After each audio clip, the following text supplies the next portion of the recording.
ஹாய்ங்க. ஒருத்தர் கேட்டிருந்தீங்க, சாமன் செடிலாம் கொஞ்சம் கருகி போகுது, என்ன காரணம்ன்ட்டு.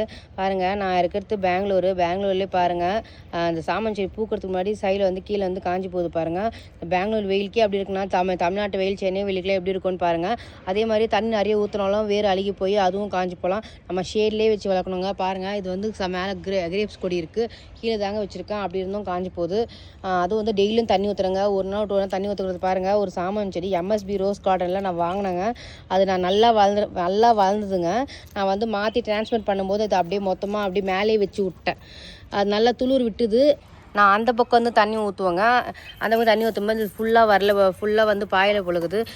இங்கே இந்த முனையில் இருந்ததுங்க, அதனால் இது மட்டும் காஞ்சி போயிடுச்சு. இப்போ வேறு ரூட்டில் எதுவும் இல்லைங்க, எல்லாம் காஞ்சி போயிடுச்சுங்க. இது வைக்கிறது வேஸ்ட்டு. ரொம்ப கஷ்டமாக இருக்குது. ஏன்னா இது ஆரஞ்சு கலரு எம்எஸ்பி ரோஸ் கார்டனில் நான் 10 கலர் வாங்கினேன்.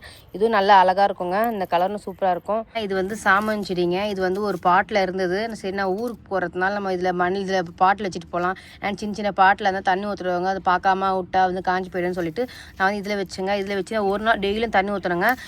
இன்னைக்கு நாளாக கொஞ்சம் இருக்குதுங்க, நாளைக்கு காலெலாம் காஞ்சி போயிடுதுங்க. டெய்லியும் தண்ணி ஊற்றணும். பாருங்கள், இது காஞ்சி போயிடுச்சு. தண்ணி இருக்கிறதுனால கொஞ்சம் இதுவாக இருக்குது, அதனால் மாற்றி வைக்கணும். இதை வேறு உயிர் இருக்கான்னு பார்க்கலாம்.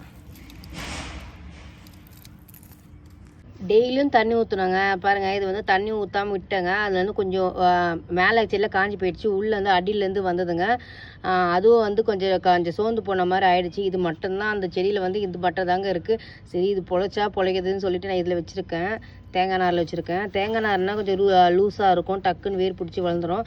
நான் தேங்காய் நார் இருந்தாவாச்சும் ஒழுங்காக இருக்குங்க. நான் வந்து அப்புறம் கூட வந்து வச்சுருக்கலாம். சரி, நான் வந்து மாற்றி வச்சேன் பாருங்கள். மண்ணில் மாற்றி வச்சேன். மண் வந்து அது வந்து ரொம்ப தண்ணியாக இருந்தாலும் அழுகி போகுது. ரொம்ப வெயில் அடித்தாலும் அது காஞ்சி போயிடுது. என்னதான் பண்ணுறது? இந்த வெயிலேருந்து நம்ம செடியை காப்பாற்றணும். வெயில் காலத்தில் மட்டும் சாமன் செடி மட்டும் வாங்கவே வாங்காதீங்க. நம்ம மழை காலத்தில் வந்து நான் இந்த நேரம் தண்ணி இருந்துகிட்டே இருக்கும், அதனால் வந்து வேர் பிடிச்சி வளர்ந்துருங்க. ஆனால் வெயில் காலத்தில் டக்குன்னு காயுதுங்க. மேலே இருக்க மண் டக்குன்னு காஞ்சிடுதுங்க. நம்ம பார்த்து ஊற்றணும். நம்ம டெய்லியும் தண்ணி ஊற்றினாலும் செடிங்க வந்து ரூட் அழுகி போயிடுது.